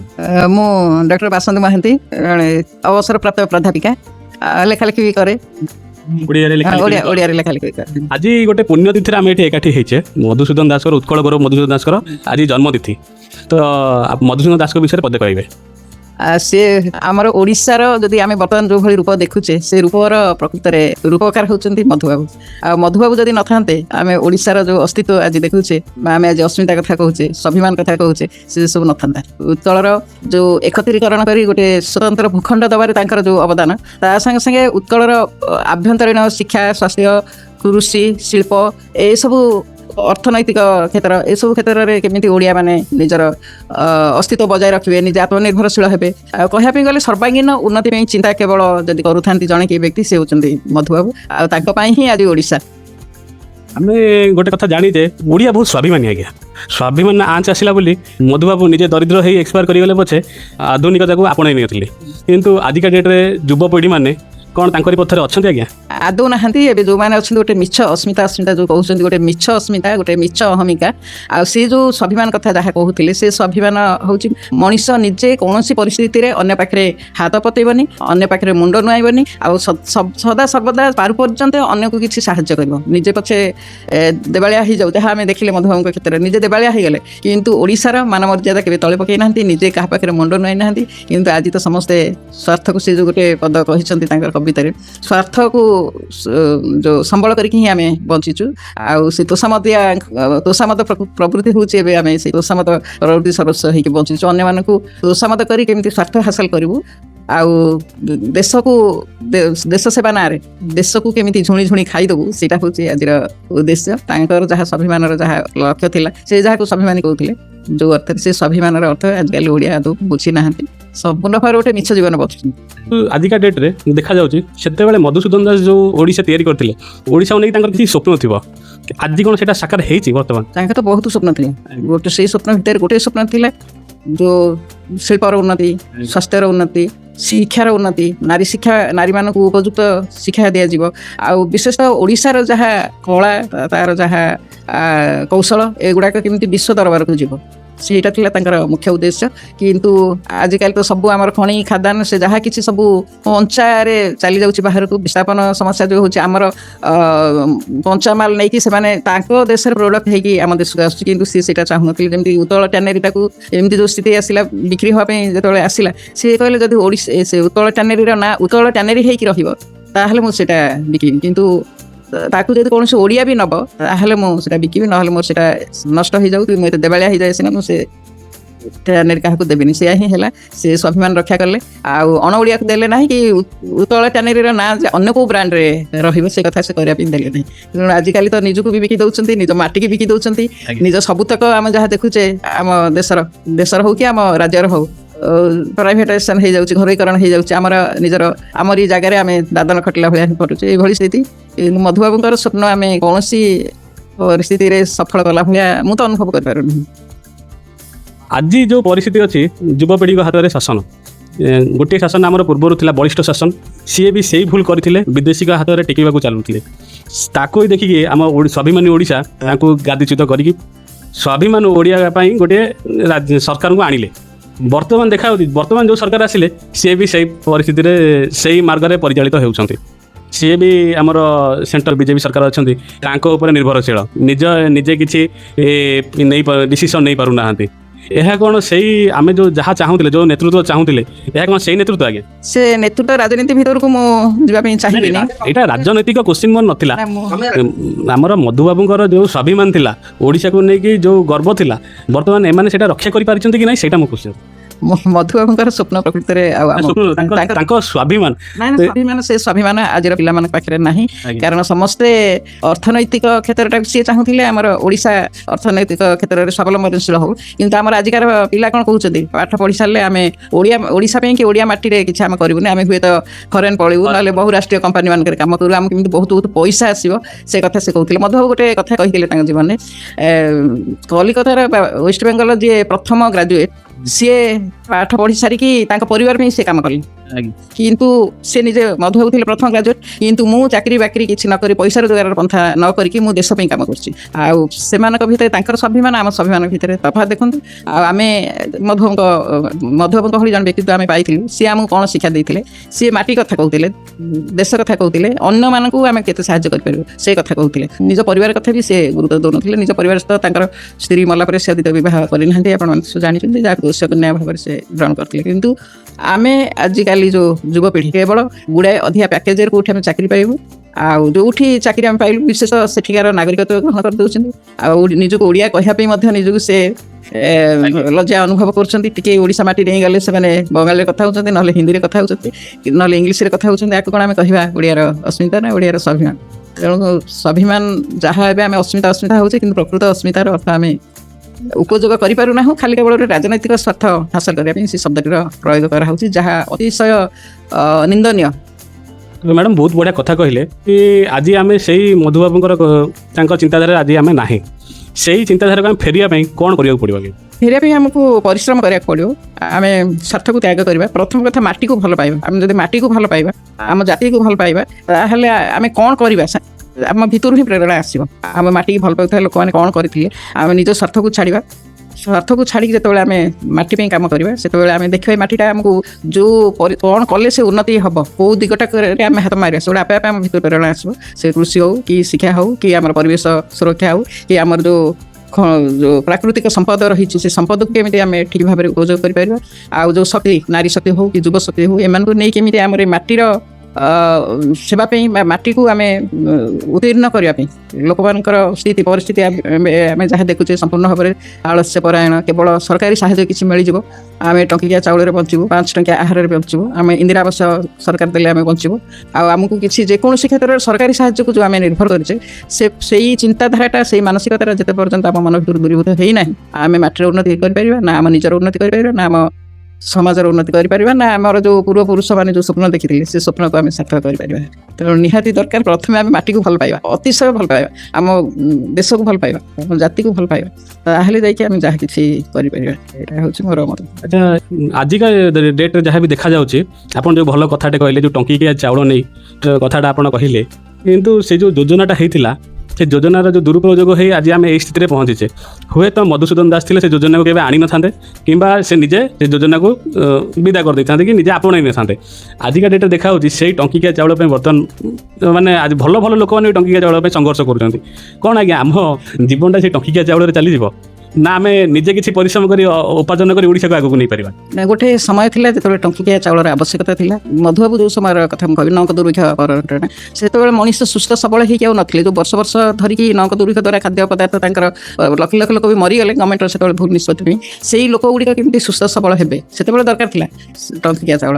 ଆଉ ଏଇ ଯେଉଁ ଖାଦ୍ୟ ଯୋଜନା ଯେତେବେଳେ ଆମର ପ୍ରଣୟନ ହେଲା, ସେତେବେଳେ ମଧ୍ୟ ପ୍ରାକୃତିକ ବିପର୍ଯ୍ୟୟ, ବନ୍ୟା, ବାତ୍ୟା, ଖାଦ୍ୟର ଅଭାବ ଥିଲା, ମରୁଡ଼ି ପଡ଼ିଥିଲା, ସେତେବେଳେ ଦରକାର ଥିଲା। ଆଉ ସେଇ ଜିନିଷଟା ଏତେ ଦିନ କଣ୍ଟିନ୍ୟୁ କରିବାର ଆବଶ୍ୟକତା ନଥିଲା। ଧୀରେ ଧୀରେ ଲୋକ ପରନିର୍ଭରଶୀଳ ହେଇଯାଉଛନ୍ତି, ଅଳସୁଆ ହେଇଯାଉଛନ୍ତି, ନିଜେ କିଛି କରିକି ବଞ୍ଚିବା କଥା ସେମାନେ ଚିନ୍ତା କରୁନାହାନ୍ତି। ଚାଷ ତ ବୁଡ଼ିଗଲାଣି, ଯେହେତୁ ତାଙ୍କୁ ଟଙ୍କିକିଆ ଟଙ୍କାଟେ ଦେଲେ ଚାଉଳ କିଛି ମିଳିଯାଉଛି, ସେମାନେ କ'ଣ ପାଇଁ ଯାଇ ଜମିରେ ଖଟିବେ? ମଣିଷ ତ ସୁବିଧାବାଦୀ ସବୁବେଳେ, ସେ କେବେ କଷ୍ଟ କରିବା ପାଇଁ ଇଚ୍ଛା, ବିଶେଷତଃ ଓଡ଼ିଆ ମାନେ ଯେମିତି ଯେଉଁ ଭଳିଆ ଆଳସ୍ୟ ପରାୟଣ ତାକୁ ସେମାନେ ଭଲ ପାଆନ୍ତି, ସିଏ ତ ସେମିତି ହିଁ ବଞ୍ଚିବେ। ତାଙ୍କୁ ଯଦି ହାଲକାରେ କିଛି ବିନା ପରିଶ୍ରମରେ ସବୁ ମିଳିଯାଉଛି, ସେମାନେ କାହିଁ କଷ୍ଟ କରିବେ? ତେଣୁ ଏଇଟା ନିହାତି ଉଠେଇ ଦେବା ଦରକାର। ଆଉ ଏଇ ମାଗଣା ମିଳିବାର ମାଗଣା ଦେବାର ଯେଉଁ ମାନସିକତା ରାଜନୈତିକ ପାର୍ଟି ମାନଙ୍କର, ତାହା ଦ୍ୱାରା ସେ ଭୋଟଟାକୁ ଆଖି ଆଗରେ ରଖି ଦେଉଛନ୍ତି ସେ ପ୍ରବୃତ୍ତି। ଆଉ ଲୋକମାନଙ୍କ ଭିତରେ ଯେଉଁ ମାଗଣା ଖାଇବାର ବା ମାଗଣା କିଛି କାହାଠୁ ଧରି ଆଣିବାର ଯେଉଁ ମାନସିକତା, ସେ ମାନସିକତା ପରିବର୍ତ୍ତନ ନ ହେବା ପର୍ଯ୍ୟନ୍ତ ମାନବ ସଭ୍ୟତାର ଆଦୌ ଉନ୍ନତି ହୋଇପାରିବ ନାହିଁ। ଏମିତି ଗୋଟେ ପରନିର୍ଭରଶୀଳତା ହେଇକି ସ୍ଥାଣୁ ଧୀରେ ଧୀରେ ଧୀରେ ମଣିଷ ସ୍ଥାଣୁ ହେଇଯିବ। ସିଏ ଆଉ କର୍ମଚଞ୍ଚଳ ରହିବ ନାହିଁ। ତା ଭିତରେ କାମ କରିବାର ଯେଉଁ ସ୍ପୃହା, ସେ ସ୍ପୃହା ବି ମରିଯିବ। ତା ସାଙ୍ଗେ ସାଙ୍ଗେ ସବୁ କିଛି ମରିଯିବ। କାମ କରିବାର ସ୍ପୃହା ଯଦି ମରିଗଲା, ଦେଶ କେମିତି ଉନ୍ନତି ହେବ ନା ଆମର ବ୍ୟକ୍ତିତ୍ୱ କେମିତି ବିକାଶ ହେବ? ଆଜି ଆମେ ଦେଖୁଛେ ଯେଉଁ ଟଙ୍କିକିଆ ଚାଉଳ କଥା ଆପଣ ବର୍ତ୍ତମାନ ଆଲୋଚନା କଲେ, ଏଇ ଯେଉଁ ଟଙ୍କିକିଆ ଚାଉଳ ପାଇଁ ଆମେ ନିଜର ଅସୁବିଧାକୁ ଭୁଲି ସାରିଛେ, କେବଳ ଭୋଟ ପାଇଁ ଏଇଟା ଚାଲିଛି, ରାଜନୀତି ଚାଲିଛି। କିନ୍ତୁ ଯଦି ଆମେ ସେଇ ଟଙ୍କିକିଆ ଚାଉଳ ଭର୍ସେସ୍ ବନାମ ଆମର କର୍ମ ନିଯୁକ୍ତି ଯୋଜନା, ଏଇ ଭିତରେ ଦେଖିବା କେଉଁଟା ଜିତିଛି ଆଜ୍ଞା? ନା, ଏବେ ତ ଟଙ୍କିକିଆ ଚାଉଳଟା ହିଁ ଜିତିଛି। କିନ୍ତୁ ପ୍ରତ୍ୟେକ ମଣିଷର ବା ପ୍ରତ୍ୟେକ ଯେଉଁମାନେ ପ୍ରକୃତରେ ଦେଶ ପାଇଁ, ଜାତି ପାଇଁ ଚିନ୍ତା କରୁଛନ୍ତି, ସେମାନେ ମଣିଷକୁ ସେମିତି ଦକ୍ଷ କରିବା ଦରକାର, ସେମିତି ସାମର୍ଥ୍ୟ କରିବା ଦରକାର। ଚାଉଳ କେଜି 100 ଟଙ୍କା ହେଲେ ମଧ୍ୟ ସେମାନେ କିଣିକି ଖାଇପାରିବେ। ସେମିତି ଦକ୍ଷ ଯଦି ଯେଉଁ ସରକାର କରିପାରିବ ମଣିଷକୁ, ତାର ନାଗରିକମାନଙ୍କୁ, ଦେଶର ଲୋକମାନଙ୍କୁ, ସିଏ ହିଁ ପ୍ରକୃତ ସରକାର ବୋଲି କହିବା। ହଁ, ସେଇଟା ତ ଚାଉଳ କିଲୋ 100 ଟଙ୍କା ହବ ନାହିଁ। ନାଇଁ, ଉପାର୍ଜନଟା ବଢିଯିବ, ଉପାର୍ଜନ ବଢିବ, ଉପାର୍ଜନ କୃଷକ ମାନେ ବଢିବେ। ଆଉ ଯୋଉ ସରକାରୀ ଚାକିରିଆ ରହିଲେ, ସେମାନଙ୍କର ଯେହେତୁ କିଣିବାର ସାମର୍ଥ୍ୟଟା ବଢିଗଲା, ତେଣୁ ସେ ଚାଷୀମାନେ 100 ଟଙ୍କା ବିକନ୍ତୁ, କିଛି ଅସୁବିଧା ନାହିଁ, ଚାଉଳର ଦାମ ବି ବଢୁ। ସେମାନେ ବି ପରିଶ୍ରମ କରୁଛନ୍ତି। ଆମକୁ ଯଦି ଦରମା ପ୍ରତି ବର୍ଷ ଆମକୁ ବଢି ଚାଲିଛି, ତାହେଲେ ଦରମା ଯଦି ବଢୁଛି, ସେ କୃଷି ଉତ୍ପାଦନ ଯୋଉ ଚାଉଳ, ସେ ଚାଉଳଟା କାହିଁ ଲିମିଟ୍ ହେଇକି ସୀମା ଭିତରେ ରହିବ? ତାର ବି ରେଟ୍ ବଢିବ। ଚାଷୀ ବି ଚାଷ କରୁଛି, ତାର ସେ ଚାଉଳ ହଉ କି ତାର ଯୋଉ ପନିପରିବା ହଉ, ବିରି ମୁଗ ଯାହା ବି ସେ ଉତ୍ପାଦନ କରୁଛି, ବି କ୍ଷୀର ବି ହଉ, ହଁ, ସେ ଉଚିତ ମୂଲ୍ୟ ବି ତାର ବଢିବା ଦରକାର। ଆମର ଯେତେବେଳେ କ୍ରୟ କରିବାର ସାମର୍ଥ୍ୟ ବଢିବ, ସେତେବେଳେ ଯୋଉମାନେ ଉତ୍ପାଦନ କରୁଛନ୍ତି ତାଙ୍କର ଜିନିଷର ରେଟ୍ ବି ବଢିବ। କିନ୍ତୁ ଆମେ ଦେଖୁଛେ ସୁନାର ଆକାଶ ଛୁଆଁ ହଉଛି, ଅଥଚ ଯୋଉ ଗରିବ ନିରୀହ ଚାଷୀମାନେ, ସେମାନେ ଯୋଉ ଉତ୍ପାଦନ କରୁଛନ୍ତି, ଏତେ ଖରା ବର୍ଷା ସହିକି ତାଙ୍କ ଜିନିଷର ସେଇ ଅନୁସାରେ ମୂଲ୍ୟ ବଢୁନି। ଆମର ମାନସିକତା ତାଙ୍କ ଜିନିଷକୁ ଆମେ ମୂଲେଇକି ନେଉଛୁ। କିନ୍ତୁ ଯେତେବେଳେ ମଲ୍ରେ ପଶୁଛେ, ସୁନା ରେଟ୍ ଆମେ ସୁନା ଜିନିଷ କ'ଣ ମୂଲ୍ୟଉଛେ ନା ଶାଢ଼ୀ କିଣୁଛେ କି କୌଣସି ଜିନିଷ କିଣୁଛେ, ଯାହା ଫିକ୍ସ ରେଟ୍ ସେଇ ଫିକ୍ସ ରେଟ୍ ଦେଉଛେ। ଅଥଚ ଗରିବଟେ ଖରାରେ ତାର ଅଖା ପକେଇକି ବାଇଗଣ ବିକୁଥିବ କି ଭେଣ୍ଡି ବିକୁଥିବ, ତାକୁ କେଜି 20 ଟଙ୍କା, ନାଇଁ ତୁ 15 ଟଙ୍କାରେ ଦେ, ଏମିତି ଦେଇ ସାରିଲା ପରେ ଆଉ ଗୋଟେ ମୋତେ ଲାଭ ଦେ। ଆମେ ଦେଖୁଛୁ ଲୋକମାନଙ୍କର ମାନସିକତା, ଏଇ ମାନସିକତାଟା ଆମର ଦୂରୀଭୂତ ହେବା ଦରକାର। ଆମେ ବରଂ ତାକୁ ସାହାଯ୍ୟ କରିବା କଥା, ତା ପରିବର୍ତ୍ତନ ତାକୁ ଶୋଷଣ କରୁଛେ। ଆଉ ପୋଷୁଛେ କାହାକୁ? ଯୋଉମାନେ ସବୁ ଶିଳ୍ପପତି, କୋଟି କୋଟି ଟଙ୍କା ଅଛି, ସେମାନେ ଯାହା ଫିକ୍ସ ରେଟ୍ କଲେ, ସେମାନେ ଯାହା ଫିକ୍ସ ରେଟ୍ କଲେ ସେ ଫିକ୍ସ ରେଟ୍, ଆଉ ଆମେ ହଲୁନୁ। ଅଥଚ ଗରିବ ଲୋକଠୁ ବରଂ ଯୋଉଟା ସେ 20 ଟଙ୍କା କହୁଛି, ଆମେ ହଁ ଚେଞ୍ଜ ନାହିଁ ବୋଲିକି 30 ଟଙ୍କା ନିଜେ ରଖିବା, ଏମିତି ସେମିତି କଲେ ବି କିଛି ଅସୁବିଧା ନାହିଁ। ସେଟା ଆମର ବଦାନ ନେତା ହେବ, ସେଇ ଅଧିକା ଯୋଉ 5 ଟଙ୍କା ସେ ପାଇଲା, ତାର ବହୁତ କିଛି କାମରେ ଲାଗେ। କିନ୍ତୁ ଏଠି ଯଦି ଆମେ 5,000 ଟଙ୍କା ଦେଇଦେଲେ ମଧ୍ୟ ତାଙ୍କୁ ସେ ଓଟ ମୁହଁରେ ଜିରାଟେ ଭଳିଆ, ତାଙ୍କୁ ସେଟା କିଛି କାମ ଦେବନି। ଏଇଟା ହଉଛି ମାନସିକତାରେ ଆମର ପରିବର୍ତ୍ତନ ହେବା ଦରକାର। ଏହା ଗଲା ଆମ ରାଜ୍ୟର ଉନ୍ନତି ଆଣିବାର ପଥ। କିନ୍ତୁ ମଧୁବାବୁଙ୍କର ସ୍ମୃତି ରଖିବା ପାଇଁ ଓଡ଼ିଶା ସରକାର ଅବଦାନ କ'ଣ ରହିବ? ଓଡ଼ିଶା ସରକାର ତ ଯାହା କିଛି ହଉଛି, କିଛି ସେମିତି କିନ୍ତୁ ଯୋଉ ପରିମାଣରେ ହବା କଥା ସେତିକି ହଉନାହିଁ। ଯିଏ ଓଡ଼ିଶାର ସମ୍ପୂର୍ଣ୍ଣ ଭାବରେ ନବନିର୍ମାତା, ଓଡ଼ିଶାକୁ ଯୋଉଟେ ରୂପ ଦେଲେ, ଯଦି ମଧୁବାବୁ ନଥାନ୍ତେ, ସେତେବେଳେ ଯୋଉ ଗୋଟେ ଟ୍ରେଣ୍ଡ ଆସୁଥିଲା, ପ୍ରଥମେ ଦେଶଟାକୁ ସ୍ୱାଧୀନ କର, ତାପରେ ଓଡ଼ିଶାକୁ ରୂପ ଦିଅ। ଯଦି ଆଗ ଦେଶ ସ୍ୱାଧୀନ ହେଇଯାଇଥାନ୍ତା, ଯୋଉ ଆମର ବର୍ତ୍ତମାନ ଆମେ ଓଡ଼ିଶାକୁ ଯୋଉ ଭୂଖଣ୍ଡରେ ଦେଖୁଛେ, ଗଙ୍ଗାଠାରୁ ଗୋଦାବରୀ ପର୍ଯ୍ୟନ୍ତ ଥିଲା, ସେ ତ କମି ଛୋଟ ହେଇଯାଇଥିଲା। ତାପରେ ସେ ଯୋଉ ରୂପଟା ଆମେ ଦେଖିଲେ, ଅନ୍ତତଃ 13ଟି, ପ୍ରଥମେ ତ 6ଟା ଜିଲ୍ଲା ହେଲା, ତାପରେ ଯୋଉ 13ଟି ଜିଲ୍ଲା ଧୀରେ ଧୀରେ ଆଣିଲେ, ସେ ରୂପ ନଥାନ୍ତା।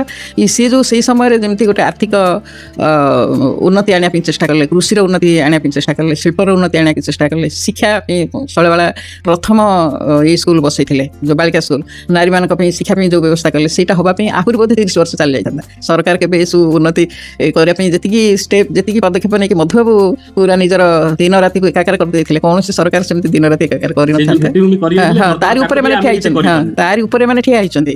ଆଉ ସେ ଯୋଉ ସ୍ୱପ୍ନଟା, ସେଇ ଅଧା ସ୍ୱପ୍ନ ଭିତରେ ହିଁ ଠିଆ ହେଇଛନ୍ତି। ସେ ଯଦି ସେମିତି ଭିତ୍ତିଭୂମି କରିନଥାନ୍ତେ, ତାଙ୍କ ପରେ ଯୋଉମାନେ ସବୁ ଠିଆ ହେଲେ ଆମେ ଓଡ଼ିଶା ଓଡ଼ିଶା ବୋଲି କହିକି ଯାହା ନାଁ ନେଉଛନ୍ତି, ସେତିକି ବି ନେବା ପାଇଁ ତାଙ୍କର ନଥାନ୍ତା।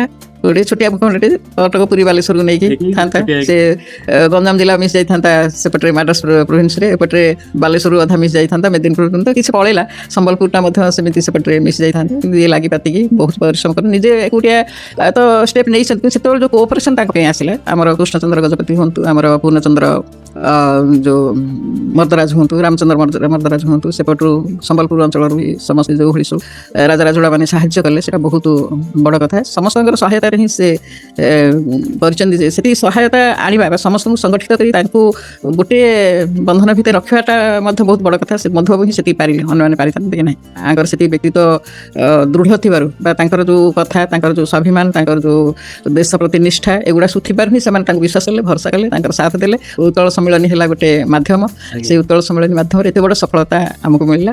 ଆଉ ଭାଷା ଭିତ୍ତିରେ ଯେଉଁ ଆମେ ପରେ ଦେଖିଲେ ଅନ୍ୟାନ୍ୟ ରାଜ୍ୟ ସବୁ ଭାଷା ଭିତ୍ତିରେ ରାଜ୍ୟ ଗଠନ ହେଲା, ତାର 60 ବର୍ଷ ପୂର୍ବରୁ ସେଇ ଚିନ୍ତାଟା ମଧୁବାବୁଙ୍କ ମନରେ ପଶିଲା। ସେ ଦେଖିଲେ ଚାରିଆଡ଼େ ଯେଉଁଠି ସବୁ ଓଡ଼ିଆମାନଙ୍କୁ ସେ ଖୋଜିଲେ, କେଉଁଠି ଓଡ଼ିଆକୁ ଖୋଜିଲେ, ଆମେ ଓଡ଼ିଆ ବୋଲି ସେଠି ଦାବି କଲେ। ଯାହା ଘରେ ଯେଉଁ ଅଞ୍ଚଳମାନଙ୍କରେ ଘରେ ମାଣବସା ହେଉଥିଲା, ଯାହା ଘରେ ଭାଗବତ ଥିଲା, ଯାହା ଘରେ କାଞ୍ଜି ହେଉଥିଲା, ଯେଉଁମାନେ ପଖାଳ ଖାଉଥିଲେ, ସେମାନେ ସବୁ ବୁଲି ବୁଲି ବୁଲି ବୁଲି ସବୁ କେଉଁଠି ଓଡ଼ିଆ ଅଛନ୍ତି ସେଗୁଡ଼ାକ ଦେଖିଲେ। ତାପରେ ସେମାନଙ୍କ ଭିତରେ ଗୋଟେ ଆନ୍ଦୋଳନ ସୃଷ୍ଟି କଲେ, ତାଙ୍କୁ ଚିହ୍ନେଇଲେ, ତମେ ଆନ୍ଧ୍ରର ନୁହଁ, ତମେ ୱେଷ୍ଟବେଙ୍ଗଲର ନୁହଁ, ତମେ ମଧ୍ୟପ୍ରଦେଶର ନୁହଁ, ତମେ ସବୁ ଓଡ଼ିଆର ବିଚ୍ଛିନ୍ନାଞ୍ଚଳରେ ରହିଯାଇଛ, ତମେ ଆସ ଆମ ସାଙ୍ଗରେ ମିଶ, ଆମେ ସବୁ ପ୍ରକାର ମିଳିମିଶିକି ଆମେ ଓଡ଼ିଶାର ଆମ ମାଟିର ଉନ୍ନତି କରୁ। ଏଇ ଯେଉଁ ଚେତନାଟା ସେ ଭରି କରିଦେଲେ ସେ ଉତ୍କଳ ସମ୍ମିଳନୀ ମାଧ୍ୟମରେ। ବିଭିନ୍ନ ଜାଗାରେ ସବୁ ଅଧିବେଶନ ହେଉଥିଲା ଉତ୍କଳ ସମ୍ମିଳନୀର, ଆଉ ସେଇଠି ମଧ୍ୟ ହଜାର ହଜାର ଲୋକ ଏକତ୍ରିତ ହେଉଥିଲେ। ସେତେବେଳେ ସେ ଅଞ୍ଚଳର ଯେଉଁ ରାଜାମାନେ ତାଙ୍କର ସେ ଅଧିବେଶନ ପାଇଁ ସବୁ ସାହାଯ୍ୟ, ଆର୍ଥିକ ସାହାଯ୍ୟ ଦେଉଥିଲେ, ଆଉ ସେଇ ସାହାଯ୍ୟରେ ହିଁ ଏତେ ବଡ଼ କାମ ସମ୍ଭବ ହେଇପାରିଲା।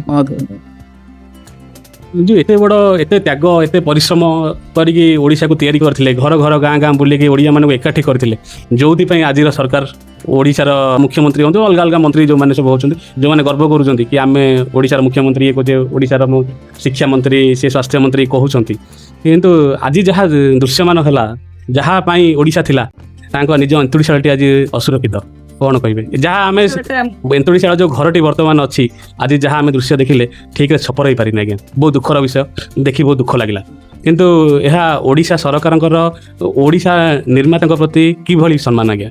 ନାଇଁ, ସେ ଛପର କଥା ମୁଁ ଯାହା କହିବି ସେଇଟା ବୋଧେ ମୋତେ ଲାଗୁଛି ରଖା ହେଇଛି ସେଇଥିପାଇଁ, କାରଣ ସେ ଗୋଟେ ଫିଲିଙ୍ଗସ୍ ଆସିବ ମଧୁବାବୁ ଏଇ ଘରେ, ସେଇଟା ଆମେ ଛାତ କରିଦେବା, ଏବେ ଦେଖିଲେ ଯେମିତି ଗୋଟେ ଆସୁଛି। ଛାତ କରିବା କଥା କହୁନି, ବର୍ତ୍ତମାନ ସେ ଯେଉଁ ଘରଟି ଅଛି, ଯେଉଁ ଚାଳ ଘରଟି ଅଛି, ସେ ଚାଳ ଘରେ ଆଜ୍ଞା ଚାଳ ଛପର ଉଠିଯାଇ ସେ ଟିଣ ଦେଖାଗଲାଣି ଭିତରେ। ସପୋର୍ଟିଂ ପାଇଁ ଆକ୍ଚୁଆଲି ଚାଳ ଛପର ଘରେ ଟିଣ ଲାଗେନି, ତାଙ୍କର ଆଟୁ ଘର ଥିଲା, ଆଟୁ ଉପରେ ଚାଳ ଥିବା କଥା, କିନ୍ତୁ ଏମାନେ ଯେହେତୁ ତାକୁ ସଂରକ୍ଷଣ କରିବା ପାଇଁ ଟିଣ ଦେଲେ ତଳେ, ଛପରଟି ଆଟଲିଷ୍ଟ ଟିକେ ଭଲ କରିବା କଥା। କ'ଣ ଆମର ଧାନ ଚାଷ ହେଉନି ନା ନଡ଼ା ବାହାରୁନି ଆଜ୍ଞା? ଆମେ କ'ଣ ସେତିକି ଆମେ କରିପାରିଲେନି? ଗୋଟେ ଛୋଟିଆ ସେ ଘରଟି ଆଜ୍ଞା ସାଇଜ୍ ହେଇ କେତେ ହେବ ଆଜ୍ଞା? ଗୋଟେ 100-200 ସ୍କୋୟାର ଫୁଟର ଘର, ତାପରେ ବାରଣ୍ଡା, ଗୋଟେ ଢିଙ୍କିଟିଏ ଅଛି, ତାକୁ ଯଦି ଆମେ ଠିକ୍ରେ ସମ୍ଭାଳି ପାଇଲେନି ଏ ସରକାର, ଓଡ଼ିଶାକୁ କେମିତି ସମ୍ଭାଳିବେ ଆଜ୍ଞା? ନାଇଁ, ଛୋଟିଆ ଘରରେ ମୁଁ କହୁଛି ସମ୍ଭାଳିବା ପାଇଁ କେତେ ସେଠି ଲାଗିବ? କିଛି ନହେଲେ ଆମେ, ମୁଁ ବି ଯଦି ଚାହିଁବି, ମତେ ଯଦି ଲାଗିବ, ଯେ ଯାହା ସରକାର ମାନସିକତା ହେଉଛି ବଡ଼ କଥା, ଏଇଟା ପଇସାଟା, ସେ କ୍ଷେତ୍ରରେ ପଇସାଟା ବଡ଼ କଥା। କେତେ ଲାଗିବ? କେତେ ମାନେ କୋଟି କୋଟି ଟଙ୍କା ପାଣିରେ ପଡ଼ିଯାଉଛି, ଯୋଜନା ହେଉଛି, ଅଧାରୁ ବନ୍ଦ ହେଉଛି, ବିଭିନ୍ନ ପ୍ରକାର କ୍ଷତି ହେଉଛି, କିନ୍ତୁ ଚାଳ ଭିତରେ ଓଡ଼ିଶାକୁ ତିଆରି କରିଥିଲେ, ଯୋଉଥିପାଇଁ ତମେ ମୁଖ୍ୟମନ୍ତ୍ରୀ ହେଇଛ, ଯୋଉଥିପାଇଁ ସେ ମାନସିକତାଟା ରହିବା ଦରକାର। ପ୍ରଥମ କଥା, ଆଙ୍କୁ ଏଇସବୁ କାମ କରିବା ପାଇଁ ହେଲେ ଯେଉଁମାନେ ସବୁ ରାଜନୀତିକି ଯାଉଛନ୍ତି, ତାଙ୍କୁ ବାଧ୍ୟ କରିକି ମଧୁବାବୁଙ୍କର ଜୀବନୀ, ସେ ତାଙ୍କର କାର୍ଯ୍ୟପନ୍ଥା, ସେଗୁଡ଼ା ସେ ଯଦି ପଢ଼ନ୍ତେ, ମୁଁ ଭାବୁଛି ସମସ୍ତଙ୍କର ମାନସିକତା ପରିବର୍ତ୍ତନ ହେଇଯାନ୍ତି। ଯେତିକି ତ୍ୟାଗ କରିଥିଲେ, କେହି ପଢ଼ୁନାହାନ୍ତି, ଜାଣିନାହାନ୍ତି ସେ କେତେ ତ୍ୟାଗ କରିଥିଲେ, କେତେ ପରିଶ୍ରମ କରିକି ସେ ଓଡ଼ିଶାଟାକୁ ଏଇଭଳିଆ ଗୋଟେ ରୂପ ଦେଇଛନ୍ତି। ସମସ୍ତେ ଆଜି ପିଢ଼ି ଜାଣିନାହାନ୍ତି, ପଢ଼ିନାହାନ୍ତି। ଯଦି ପଢ଼ିଥାନ୍ତେ ତାଙ୍କର ମାନସିକତା, ଯେମିତି ଭାରତ ବର୍ଷରେ ଆମେ ଦେଖୁଛେ ଗାନ୍ଧିଜୀଙ୍କୁ ଆମ ଜାତିର ପିତା ଆଖ୍ୟା ଦିଆଯାଇଛି। ଯେତେବେଳେ ଆମର ଅଗଷ୍ଟ 15 ଭାରତ ସ୍ୱାଧୀନତା ଦିବସ ପାଳନ କରୁଛେ, ସେତେବେଳେ ପ୍ରଥମେ ଆମେ ମହାତ୍ମା ଗାନ୍ଧୀଙ୍କୁ ସ୍ମରଣ କରୁଛେ, ତାଙ୍କ ପାଖରୁ ହିଁ ସବୁ ଜିନିଷ ଆରମ୍ଭ ହେଉଛି, ତାଙ୍କୁ ଶ୍ରଦ୍ଧାଞ୍ଜଳି ଦିଆଯାଉଛି, ସବୁ କରାହେଉଛି। କିନ୍ତୁ ଓଡ଼ିଶାକୁ ଯିଏ ତିଆରି କରିଥିଲେ, ଆଜି ସିଏ ଅବହେଳିତ। ଆଜି ସେ ଅନୁଭବ ହଉଛି କି ନାହିଁ? ହଁ ସେଇଟା ତ ଅନୁଭବ ହଉଛି। ଆଜି ଏଡେ ବଡ ପୁଣ୍ୟତିଥିରେ ବର୍ତ୍ତମାନ ତାଙ୍କ ଜନ୍ମପୀଠରେ କେହି ନାହାନ୍ତି। ଆଜି ସମସ୍ତେ ନିଜ ନିଜ ପାଖରେ, ସମସ୍ତେ ନିଜ ନିଜ କାମରେ ବ୍ୟସ୍ତ ହେଇଗଲେ, ସମସ୍ତେ ନିଜ ରାଜନୀତିରେ ବ୍ୟସ୍ତ। ବର୍ତ୍ତମାନ ବେଙ୍ଗଲରେ ଇଲେକ୍ସନ ଚାଲିଛି, ସେଥିପାଇଁ ଏମାନେ ଚିନ୍ତା କରୁଛନ୍ତି ବେଙ୍ଗଲରେ ଆମେ କେମିତି ଇଲେକ୍ସନ ଜିତିବୁ। କିନ୍ତୁ ଯୋଉଠି ବସିଛନ୍ତି, ଯୋଉ ଓଡିଆ ବସିଛନ୍ତି, ଆଉ ଯାହା ପାଇଁ ଓଡିଶା, ତା ପାଇଁ ଉଦାସୀନ, କଣ କହିବେ ଆଜ୍ଞା? ସେଇଟା ତ ଆମର ଦୁର୍ଭାଗ୍ୟ ବୋଲି କହିବା। ଆଜ୍ଞା। ଆଉ ଆମେ ଆମର ପୂର୍ବପୁରୁଷଙ୍କୁ ଯେ ପର୍ଯ୍ୟନ୍ତ ସମ୍ମାନ ପ୍ରଦର୍ଶନ କରିନାହିଁ, ସେ ପର୍ଯ୍ୟନ୍ତ ଆମେ ଆଗକୁ ଯାଇପାରିବାନି। ତାଙ୍କର ଆଶୀର୍ବାଦ ନେଇକି ହିଁ ଆମେ ଆଗକୁ ଯିବା କଥା। ଆଉ ଖୋଲା କଥା କହିବାକୁ ଗଲେ ଆଜିର ସରକାର ଓଡିଶା ପ୍ରତି ପୁରା ଉଦାସୀନ, ଏବଂ ଆମ ଯିଏ ଓଡିଶା ତିଆରି କରିଥିଲେ, ଆମର ଓଡିଶାର ଜନନାୟକଙ୍କ ଅସମ୍ମାନ କରିଛନ୍ତି। ସେଇଟା ଆପଣ ମାନେ ମିଡିଆ ଭାଇ ମାନେ କହିବେ ନା, ଯାହା ସେଇ ସ୍ୱରଟା ଦେଖୁଛନ୍ତି, ଆମର ହଁ, ଉଠୁ, ହଁ। ସେଇଟା ନିହାତି ଦରକାର, ରାଜନୀତିର ହଁ। ଊର୍ଦ୍ଧ୍ୱକୁ ଯାଇ ଏଇଭଳି ଯୋଉ ମଧୁବାବୁଙ୍କର, ଜିନ୍ଦାବାଦ ହଁ। ପକେଇଦେଲେ, ଆମେ ଓଡିଆ ଅସୁବିଧା କହିଦେଲେ ଆମର ଉନ୍ନତି ହେଇଯିବନି। ହବନି। ଓଡିଶା ପାଇଁ କାମ କରିବା ଆଉ ଏବଂ ସେମାନଙ୍କୁ ମଧୁବାବୁଙ୍କ- ବୁଝିବା ସେମାନେ ଆଜ୍ଞା। କଣ କରିଛନ୍ତି, Atleast ତାଙ୍କୁ ବୁଝିବା ପଢିବା କଥା କଥା। ତାଙ୍କୁ ଟିକେ ସମ୍ମାନ ତ ଦିଅ। ସମ୍ମାନ ଦିଅ। ବୁଝିବା କଥା ମୁଁ ଏଇ ଅର୍ଥରେ କହୁଛି, ସେ କଣ କରିଛନ୍ତି ସେମାନେ ପଢିବା କଥା, ତାଙ୍କ ସମ୍ପର୍କରେ କେତେ ତ୍ୟାଗ ସେମାନେ ସ୍ୱୀକାର କରିଛନ୍ତି। ଆଜ୍ଞା। ଆଉ କିଛି ପଢିବେନି, ଖାଲି ମଧୁବାବୁ ଥିଲେ କଣ କି ମହାତ୍ମା ଗାନ୍ଧୀ ଥିଲେ କଣ, ସେମାନେ କେତେ ତ୍ୟାଗ। ତାପରେ ଯାଇକି ମାଟି ସ୍ୱାଧୀନ ହେଇଛି, ଦେଶ ସ୍ୱାଧୀନ ହେଇଛି, ଆମର ଓଡିଶା ଗଢି ହେଇଛି। ଏଗୁଡା ସବୁ ବହୁତ ଧନ୍ୟବାଦ ମ୍ୟାଡ଼ାମ, ବହୁତ କଥା ଆଲୋଚନା କଲେ, ବହୁତ ଜିନିଷ ଲୋକଲୋଚନକୁ ଆସିଲା। ଏଇ ଆଲୋଚନାରୁ ଲୋକମାନେ କିଛି ଶିଖନ୍ତୁ, ଆଜିର ଯୁବପିଢ଼ି କିଛି ଶିଖନ୍ତୁ, ଆଜିର ନେତୃତ୍ୱ କିଛି ଶିଖନ୍ତୁ। ଇଏ ମଧୁବାବୁ ପ୍ରତି ଏତେ ଉଦାସୀନ ହୁଅନ୍ତୁନି। ଯିଏ ଓଡ଼ିଶାକୁ ତିଆରି କରିଥିଲେ, ଓଡ଼ିଶା ପ୍ରତି ଯାହାର ଅବଦାନ ଆଜି ପର୍ଯ୍ୟନ୍ତ ବି ଲୋକ ଭୁଲି ପାରୁନାହାନ୍ତି, ସେ ତାଙ୍କୁ ଆଟଲିଷ୍ଟ ତାଙ୍କୁ ବି ଆମେ ଅସମ୍ମାନ ନ କରିବା କଥା। ବହୁତ ବହୁତ ଧନ୍ୟବାଦ ଆଜ୍ଞା, ବହୁତ ବହୁତ ନମସ୍କାର। ମୋ ମତ ୟୁଟ୍ୟୁବ ଚ୍ୟାନେଲକୁ ଆପଣଙ୍କୁ ସ୍ୱାଗତ। ଧନ୍ୟବାଦ। ଆପଣଙ୍କ ପରିଚୟଟା କି? ମୋ ନାଁ ସତ୍ୟବାଦୀ ଚୈନ, ଭାରତୀୟ ଜନତା ପାର୍ଟିର ଜଣେ ବରିଷ୍ଠ କାର୍ଯ୍ୟକର୍ତ୍ତା। ଆଚ୍ଛା, ଆଜି ଏକ ପୁଣ୍ୟତିଥିରେ ଆମେ ଏଠି ଏକାଠି ହେଇଛେ। ଆମର ମଧୁସୂଦନ ଦାସ ଯିଏକି ଆମ ଓଡ଼ିଶା ଗଠନ କରିଥିଲେ, ତାଙ୍କ ଜନ୍ମଦିନ, ତାଙ୍କ ବିଷୟରେ ପଦେ କହିବେ। ଶୁଣନ୍ତୁ, ଏ ମାଟି ଧନ୍ୟ। ଆଜ୍ଞା। ଏ ମାଟିରେ ଜନ୍ମ ନେଇଥିବା ସନ୍ତାନ ମଧୁବାବୁ ଖାଲି ଆମ ପାଇଁ ନୁହଁ, ସାରା ଓଡ଼ିଶା କ'ଣ ଭାରତ ପାଇଁ ମଧ୍ୟ ଜଣେ ଗୌରବାନ୍ୱିତ ବ୍ୟକ୍ତି ହିସାବରେ ଏ ଅଞ୍ଚଳ, ଏ ମାଟି ତାଙ୍କୁ ସବୁବେଳେ ପୂଜା କରୁଛି। ସେଇ ଆଜି ତାଙ୍କର ପବିତ୍ର ଜନ୍ମ ଦିବସରେ ଆମେ ଭାରତୀୟ ଜନତା ପାର୍ଟିର କାର୍ଯ୍ୟକର୍ତ୍ତା ମାନେ ଏଠିକି ଆସିଥିଲୁ ତାଙ୍କର ଜନ୍ମ ଉତ୍ସବ ପାଳନ କରିବା ପାଇଁ। ତାଙ୍କ ଜନ୍ମଦିନରେ ଭକ୍ତିପ୍ରଦ ଶ୍ରଦ୍ଧାଞ୍ଜଳି ଏଠି ଆମେ ଜ୍ଞାପନ କଲୁ ଏବଂ ତାଙ୍କ ବିଷୟରେ ଆମର ଭାରତୀୟ ଜନତା ପାର୍ଟିର ନେତୃତ୍ୱ ଅରିନ୍ଦମ ଭାଇ ଏବଂ ଆଉ ବରିଷ୍ଠ କାର୍ଯ୍ୟକର୍ତ୍ତାମାନେ ନିଶବ୍ଦ ରଖିଲେ ଏବଂ ଆମର କାର୍ଯ୍ୟକର୍ତ୍ତାମାନେ ଶୃଙ୍ଖଳିତ ଭାବରେ ଏ କଥାକୁ ଏଠି ଶ୍ରବଣ କଲେ। ଆଜି ବହୁତ ଖୁସି ଲାଗୁଛି ତାଙ୍କର ଜନ୍ମଦିନରେ ତାଙ୍କ ମାଟିରେ ଆମେ ପହଞ୍ଚିଥିବାରୁ। ଯେମିତିକି ଆମେ ଜାଣିଛେ, ଆମର ମଧୁସୂଦନ ଦାସ ଜଣେ ସ୍ୱାଭିମାନୀ ଓଡ଼ିଆ ଥିଲେ। ମଧୁବାବୁଙ୍କର ସ୍ୱାଭିମାନ ଆଉ ଆଜିକା ଓଡ଼ିଆର ସ୍ୱାଭିମାନ ଭିତରେ ଅନ୍ତର କ'ଣ? ଦେଖନ୍ତୁ, ମଧୁବାବୁ ଖାଲି ସ୍ୱାଭିମାନୀ ନୁହଁ, ସେ ଅଞ୍ଚଳ ପାଇଁ, ଇଏ ଦେଶ ପାଇଁ କହିବାକୁ ଗଲେ ଜଣେ ବଦାନ୍ୟ ବ୍ୟକ୍ତି ଥିଲେ। ତାଙ୍କର ମନ ଭିତରେ ମାନବ ସେବା ହିଁ ମାଧବ ସେବା ହିସାବରେ ସେ ବ୍ରତ ହିସାବରେ ପାଳନ କରୁଥିଲେ। ଆଜି ତାଙ୍କୁ ମନେ ରଖିବା ପାଇଁ ଆମର ଓଡ଼ିଆର ଭାଇମାନେ ପୁରା ସବୁ ଜାଗାରେ ଏ କଥାକୁ ପାଳନ କରୁଛନ୍ତି, ତାଙ୍କୁ ମଧ୍ୟ ଧନ୍ୟବାଦ। ଓଡ଼ିଶା ମଧ୍ୟ ତାଙ୍କୁ ମନେ ରଖିଛି, ମନେ ରଖିବ, ଚିର ଅମର ସିଏ ତାଙ୍କୁ ମନେ ରଖିବ। ଆଚ୍ଛା, ଯେମିତିକି ଆମର ପ୍ରତି ମହାପୁରୁଷମାନଙ୍କ ଜନ୍ମଦିବସ ସ୍କୁଲ କଲେଜ ମାନଙ୍କରେ ପାଳନ ହେଉଛି, ମଧୁବାବୁଙ୍କର ସେଇଭଳି ଜନ୍ମଦିବସ ସ୍କୁଲ ମାନେ ପାଳନ ହେଉଛି? ପାଳନ ତ ହେଇପାରୁନାହିଁ, କିଛି ଯାହାର ହେଇଥାଇପାରେ, କିନ୍ତୁ ପାଳନ ହେବାଟାର ଆବଶ୍ୟକତା ମଧ୍ୟ ଅଛି। ସରକାରଙ୍କର ସେଇ ଉପରେ କିଛି? ହଁ, ଆପଣମାନେ ଚତୁର୍ଥ ସ୍ତମ୍ଭ ଏ କଥାକୁ ଉଠାଇବା ବି ଆବଶ୍ୟକତା ଆପଣମାନଙ୍କର ଅଛି। ଆପଣମାନଙ୍କୁ ଧନ୍ୟବାଦ ଏ କଥା ଆପଣମାନେ ଆମକୁ ପଚାରୁଥିବାରୁ, ଏବଂ ଆପଣମାନଙ୍କ ସ୍ୱର ମଧ୍ୟ ସେ ଯାକେ ଯାଉ ଏବଂ ଏ କଥା ଆଗାମୀ ଦିନରେ କାର୍ଯ୍ୟକାରୀ ହେଉ। ମୋର ଆଶା ଏବଂ ବିଶ୍ୱାସ ଅଛି ଆପଣମାନେ ଏ କାମକୁ କରିପାରିବେ ଭଲ ଭାବରେ।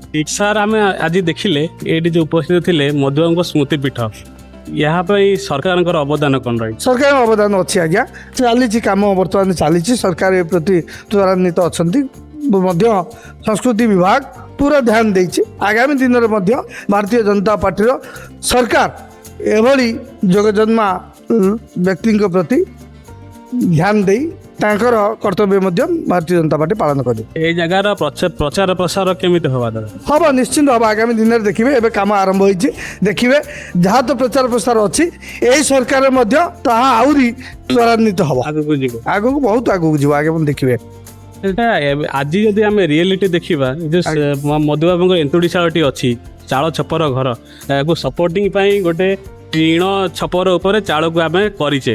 ଆଜ୍ଞା। କିନ୍ତୁ ଯଦି ଆପଣ ସାମ୍ନା ପଟ ଦେଖିବେ, ଚାଳ ଛପରଟି ଆଜ୍ଞା ଉଡ଼ି ଯାଇଛି, କେବଳ ଟିଣଟି ଆଜି ଦୃଶ୍ୟମାନ ହେଉଛି। ଆଜି ଭଳି ଗୋଟେ ମହାନ ତିଥିରେ ଆଜି ଏତେ ଯୁବ ନେତାମାନେ ଆସୁଛନ୍ତି, ଏତେ ଲୋକ ଆସୁଛନ୍ତି, ତାଙ୍କରି ଜନ୍ମଦିନ ଅଛି, ତାଙ୍କରି ଏନ୍ତୁଡ଼ିଶାଳ ଆଜି ସୁରକ୍ଷିତ ନାହିଁ। ଠିକ କଥା କହୁଛନ୍ତି, କିନ୍ତୁ ବର୍ତ୍ତମାନ କାମ ଅନଗୋଇଂ ଅଛି, ପ୍ରୋସେସରେ ଅଛି, କାମ ଚାଲିଛି, ତେଣୁ ସେ ମଧ୍ୟ ରିନୋଭେସନ୍ ହେବ। ସେଥିପାଇଁ ହୁଏତ ଏହା ପ୍ରତି ଧ୍ୟାନ ଦେଇନଥାନ୍ତି, କିନ୍ତୁ ଏ ରିନୋଭେସନ୍ କାର୍ଯ୍ୟ ଯେହେତୁ ଚାଲିଛି ଏ ମଧ୍ୟ କରାଯିବ। ଆଜିକା ଦିନ ପାଇଁ ତ ଆଜିକା ଦିନ ପାଇଁ ହେଇଥାନ୍ତା ଆଜ୍ଞା, କାମ ତ ଚାଲିଛି ଯେହେତୁ ସେ କରିବେ, ଏ କାମ କିଛି ଅସୁବିଧା ନାହିଁ, ଏ କାମ ଚାଲିବ। ଆମ ତରଫରୁ ରିକ୍ୱେଷ୍ଟ ଟିକେ ତା ଉପରେ ଟିକେ ଆଜ୍ଞା ଆଜ୍ଞା ଆଜ୍ଞା ଏ ଧ୍ୟାନ ଦିଆଯିବ ପୁରା, ଏଭଳି ହେବ ନାହିଁ। ଆପଣ ଭଲ କଥାଟା ମନେ ପକେଇଛନ୍ତି, କିନ୍ତୁ ଆମେ ଜାଣୁଛୁ କାମଟା ଯେହେତୁ ପ୍ରୋସେସିଂରେ ଅଛି। ଆମେ ମଧ୍ୟ ଆର୍ଥର ଆସିଥିଲୁ, ପଚାରିଥିଲୁ କିଛି ଦିନ ତଳେ, କହିଲେ କାମ ଚାଲୁ ରହିଛି, ତେଣୁ ଏ କାମ ମଧ୍ୟ ହେବ। ବହୁତ ବହୁତ ଧନ୍ୟବାଦ ଆଜ୍ଞା। ଭିଡ଼ିଓଟି ଆପଣଙ୍କୁ କେମିତି ଲାଗିଲା ଦୟାକରି କମେଣ୍ଟ ସେକ୍ସନରେ ଆପଣଙ୍କ ମତାମତ ନିହାତି ଦିଅନ୍ତୁ। ଉତ୍କଳ ଗୌରବ ମଧୁସୂଦନ ଦାସଙ୍କ ବିଷୟରେ ଆପଣଙ୍କ ମତାମତ ମଧ୍ୟ କମେଣ୍ଟ ସେକ୍ସନରେ ନିହାତି ଜଣାନ୍ତୁ।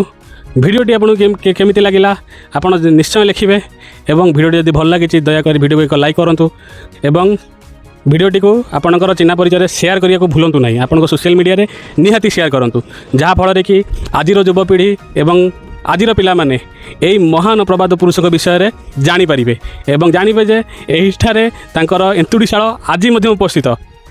ସମୟ ପାଇଲେ ଆପଣଙ୍କର ଛାତ୍ରଛାତ୍ରୀ ହୁଅନ୍ତୁ ଏବଂ ଛୋଟ ପିଲାମାନଙ୍କୁ ଏଠାକୁ ନେଇକି ଆସନ୍ତୁ, ସେମାନେ ଜାଣନ୍ତୁ ଆମ ଓଡ଼ିଶାର ଜଣେ ନିର୍ମାତା ଅଛନ୍ତି ଏବଂ ଏହା ତାଙ୍କର ଜନ୍ମସ୍ଥଳୀ, ପବିତ୍ର ଜନ୍ମସ୍ଥଳୀ। ତ ଦର୍ଶକ ବନ୍ଧୁ, ଭିଡ଼ିଓଟିକୁ ଏଇଠି ଶେଷ କରୁଛି। ଦେଖା ହେବା ଆଉ ଏକ ଭିଡ଼ିଓରେ, ଆଉ ଏକ ନୂତନ ଜାଗା ଏବଂ ନୂତନ ବିଷୟବସ୍ତୁକୁ ନେଇ, ଏବଂ ସେ ବିଷୟରେ ପବ୍ଲିକମାନଙ୍କର ଓପିନିଅନକୁ ନେଇ। ଆଜି ପାଇଁ ମୋତେ ବିଦାୟ ଦିଅନ୍ତୁ, ରହୁଛି। ବନ୍ଦେ ଉତ୍କଳ ଜନନୀ।